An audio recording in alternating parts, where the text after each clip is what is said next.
Are you antisocial, lonely, or would rather sit at home in the dark alone and watch garbage while your friends go out, get drunk and make bad decisions? Well, have I got the crap for you. Join me as we look through 3 more of the weirdest musical conspiracy theories I could find online.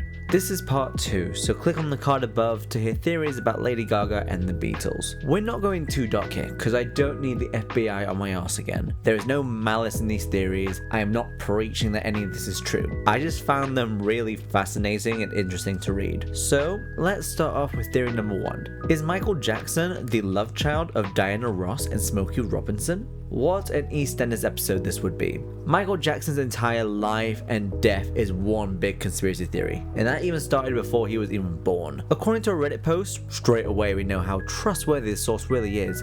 Diana Ross and Smokey Robinson grew up on the same street. The two slept together, and out popped Michael Jackson. Michael was born in 1958, which would have made Diana Ross and Smokey Robinson 14 and 18 at this time. So being the love child of Diana Ross and Smokey Robinson, the talent on this kid would be unimaginable. So Motown record executive Berry Gordy sorted something out. He gave the kid away to Joe Jackson, who would then form a little known band of the name of the Jackson 5. They get signed to Motown Records, and the rest is history. Diana Ross and Michael Jackson were incredibly close, and Diana had joked multiple times that she could see him play her son in a movie. This theory however goes a bit further with the release of the movie Double Platinum. Diana Ross plays a woman who gives up her child for her career, but later reconnects with the child when she sees the talent they hold and helps them build a career. In the early days of the Jackson 5, when they were first signed to Motown and moved to LA, they lived with Diana Ross in Hollywood. It was here where she would help Michael's career. So was this film a confession? But I'm not gonna leave you in suspense because we do have an official judgment on this matter, and it isn't coming from a source close to the star. In 2023, Smokey Robinson gave an interview with The Guardian where he addressed the theory. He confirms that he and Ross had an affair, but much later in life when he was still married to Claudette Rogers. But he is not the father of Michael Jackson, laughing about it in the interview saying, "They say I'm the baby daddy. I've never heard that one, man. That's pretty good. That's funny." There's also a theory that Michael and Diana were in a relationship, and that her kid, Evan Ross, is actually Michael Jackson's baby. This weirdly feels like we've come full circle in this theory. So what do you think? Theory number 2.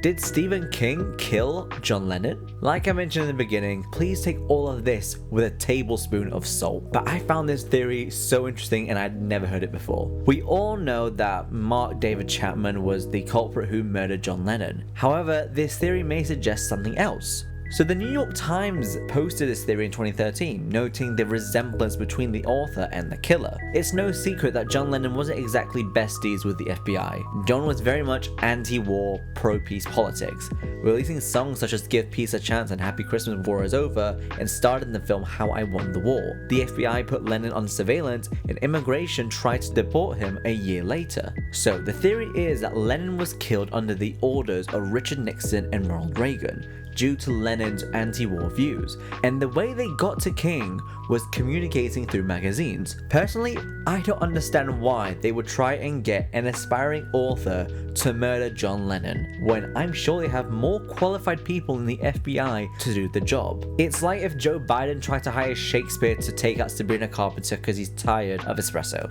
But the story doesn't end here. In 1999, Stephen King was run over by a car. He had a collapsed lung, multiple fractures to the right leg, scalp lacerations, and a broken hip. Luckily, he lived, but people are claiming that this was a cover-up to get rid of King.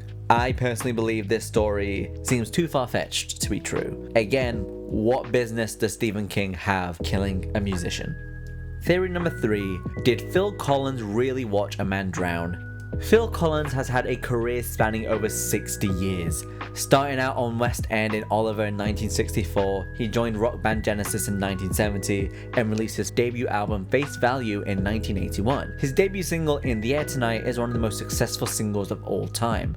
But while most of us hear a breakup song, others hear a murder witnessing confession. So, this is how the story goes. Collins was out one night walking on a bridge and saw a man drowning and someone watching them as they died. And instead of helping the drowning man, he wrote In the Air Tonight. I'm guessing not right there in the moment, sort of a mood killer, but soon after. To be fair, the lyrics don't really help kill this theory, as the first verse opens with the lyrics, "Well, if you told me you were drowning, I would not lend a hand. I've seen your face before, my friend, but I don't think you know who I am." But, my friends and enemies, this is not where the story ends. Instead of calling the police and reporting the crime, he invites the killer to his show, shined a spotlight on the guy while Phil was singing In the Air Tonight, telling him he knows what he did. This is some Pretty Little Liars type shit. Now, this isn't just some little theory that people have forgotten. In fact, it's been mentioned in pop culture quite often. It was discussed in a scene in Family Guy, and Eminem mentioned it in his song Stand. Phil Collins watching some guy watch another guy drown. And then the next night, he invited the watching guy to be in the front row of his concert so he could sing it right to him and they could arrest the guy. Really?